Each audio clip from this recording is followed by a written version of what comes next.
Level 1. The window. The wanted level hits 4 stars before you finish reading the text. It just says, I need somewhere. No punctuation. No explanation. No context about why 2 Merryweather helicopters and half of Blaine County law enforcement are currently having a disagreement with one man somewhere above the Maze Bank Tower. You look at the text for 4 seconds. You text back one word. Address. And that is the decision. Not the hiding. Not the lying. Not everything that follows for the next 6 weeks. The decision is that single word sent before you understood what it meant. Trevor Philips arrives at your Rockford Hills apartment at 2:47 a.m. Not through the front door, through the window. 3rd floor. He's carrying a duffel bag, a gas can, and the specific energy of a man who has just done something that will occupy the Los Santos news cycle for a minimum of 3 days. He looks at your apartment the way Trevor looks at everything, like he's calculating its defensive value and finding it adequate, but not impressive. He sets the gas can by the door. You look at the gas can. He says it's unrelated. You decide not to ask. Alec is at your door 11 minutes later, your oldest friend. The person you called the same night your father's gambling debts brought men to your childhood home in Mira Park, and you needed someone who would come without asking for a full explanation first. He comes the same way now, through the front door, with groceries and exact change left on your kitchen counter before he said a single word. A quarter, 2 dimes, a nickel. He looks at Trevor. Trevor looks at him. We're going to need more food, Alex says. You don't ask if this is the right decision. That's the first thing you learn about decisions that cost everything. You don't get to evaluate them at the moment you make them. You only understand what you chose when you're already on the other side of it. Level 2. The surveillance. The FIB car appears on the south side of your street on day 4. Dark. Same position from 6 a.m. The driver doesn't look directly at your building, which is the specific thing that tells you he is looking directly at your building. People who aren't watching somewhere look away naturally. People who are trying not to watch do something different with their eyes. Something deliberate. You tell Trevor. He goes to the window. 3 seconds. Then he sits at your kitchen table and goes completely still. Not fear. Trevor Philips and fear are not on speaking terms. Calculation. The expression of a man running numbers that only he has access to and finding that the numbers have shifted. He taps the table once, hard. You learn in these middle days that hiding Trevor Philips is not a task. It is a condition, the texture of your life. Every morning you leave the apartment carrying the knowledge, and every evening you return to it. And there is no hour, waking or sleeping, when you are not the man with Trevor Philips in his spare room. It gets into everything. It changes how you talk to people, because every conversation is a surface with something underneath it. It changes how you sleep, which is badly. It changes your relationship with the woman you had been seeing for 3 months in Sandy Shores. Someone who had made the particular Tuesday evenings when you drove out to her worth the drive. Because you cannot explain the thing that has taken over your life, and she can feel the shape of something withheld and eventually withholds herself in return. You let her go without a fight, because fighting means explaining, and explaining is the one thing you cannot do. You add it to the pile of things this is costing you. The pile you never let Alex see the full size of when he comes by with supplies and leaves exact change on whatever surface is nearest. A quarter, 2 dimes, a nickel. He's done it your whole friendship, never explained it. Once, years ago, you asked him why, and he said, a man who leaves exact change never owes the world anything. You thought it was philosophical then. Now it sounds like the last honest practice in a life that has become entirely dishonest. Alec can see the pile growing. He doesn't say anything about it. That is its own kind of weight. Level 3. The becoming Merryweather comes to your building on day 19. Not for you, not yet. A sweep of the block. Uniforms you're not supposed to recognize as private military if you don't know what private military looks like in Los Santos. You know what it looks like. Trevor knows what it looks like from 2 floors up through a gap in the curtain. He goes still again. The same stillness as the FIB car. Except this time when he turns around, his expression is not calculation. It is something older. "I've put you in something," he says. You tell him you chose this. He looks at you with an expression you have seen on exactly one other person in your life, and that person is Alec on the night in Mirror Park. When the men came and you called him and he arrived and looked at the situation and looked at you and understood without being told that this was going to cost him something and came through the door anyway. The expression of someone calculating how to protect you from a thing that is already inside the room.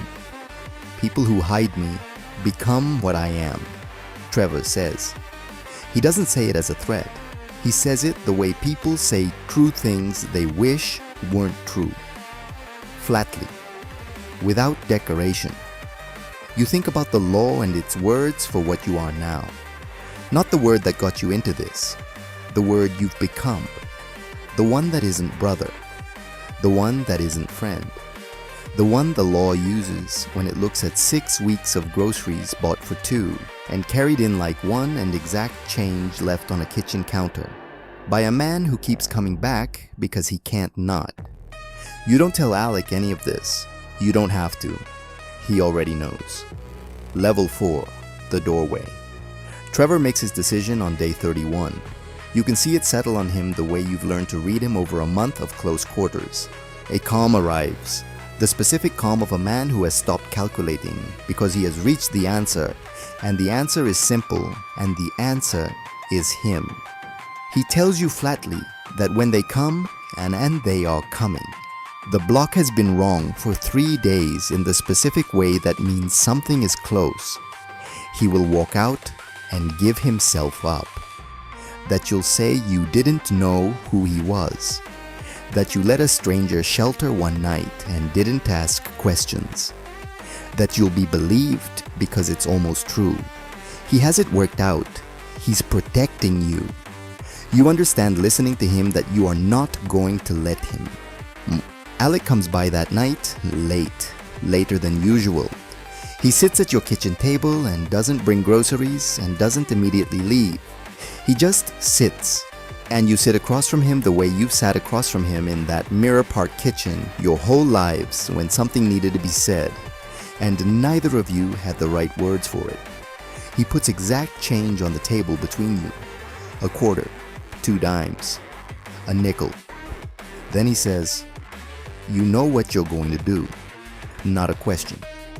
"It was always going to be you," he says. That's the thing about you. It's always been you. You don't answer. He looks at the exact change sitting between you. "A man who leaves exact change," he says, "never owes the world anything." He pauses. "You've never once left exact change."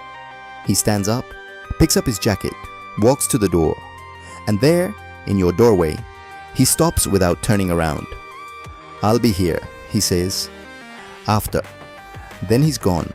You sit at the table alone, the exact change between you where he left it, and you understand that what Alec just did was the same thing he's done your entire friendship.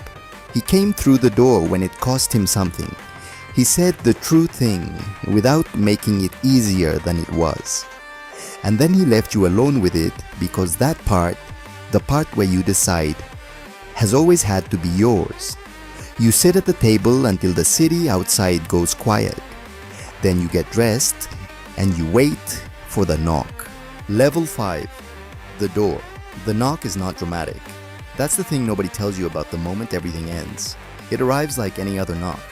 A normal sound on a normal door, except you've been waiting for it for 31 days. And you've been sitting dressed at this table for 3 hours and you know exactly what it is. Trevor is awake instantly. You hear him in the spare room, moving toward his plan, ready to give himself up, ready to do for you the thing he said he'd do, the thing he calculated and decided and settled into with the calm of a man who has reached a final answer. You get to the door first, you open it, and you tell them it was you. You tell them Trevor wasn't here. You tell them you've been alone. You tell them whatever brought them to this building is a mistake, and you are the mistake, and here is what it looks like. You have spent 31 days reading every detail of Trevor's situation from the Los Santos news. You use all of it now. You build the thing they need from the parts you've assembled. You make it fit because you built it to fit. Behind you, you feel more than see. Trevor frees in the hallway, understanding too late what you've done. They take you in the noise of it, in the specific compressed chaos of an arrest on a doorstep in Rockford Hills at dawn. Trevor does the only thing left for him to do. He disappears, because staying would unmake what you just gave him. As they walk you out, you catch one last look at the hallway. Empty. Empty is what you wanted. Empty means it worked. You don't get to know how it goes for him after that. That's the part you make peace with over the long time that follows in the specific environment where you now spend it. You gave him the outside. You kept the inside. The trade is permanent, and the trade means you don't get updates. You think about the woman in Sandy Shores who never knew the truth. You think about Alec, somewhere out there, leaving exact change on surfaces in rooms you'll never see.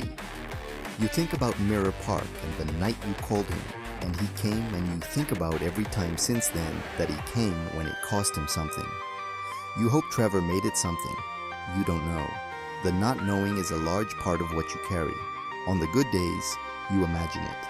Trevor somewhere improbable, loud and alive and completely unbothered by the city that spent 3 weeks looking for him. On the bad days, you can't imagine anything, and the not knowing sits on your chest like the weight of the whole building. Here's what you understand now that you didn't on the night you texted one word back. It didn't cost Alec nothing. Every time he came, every time he left exact change and didn't explain it, and came back the next time anyway. Every time he was the person who arrived when arriving cost something. It wasn't easy. It was just what he decided a long time ago, that if it was going to cost someone, it would be him. You understand that now, because you've done it too. You reach into your pocket, a quarter, 2 dimes, a nickel. You put it on the metal table in front of you. Exact change, the first time in your life. Maybe you're learning. Maybe it's too late to matter. Maybe that's the same thing.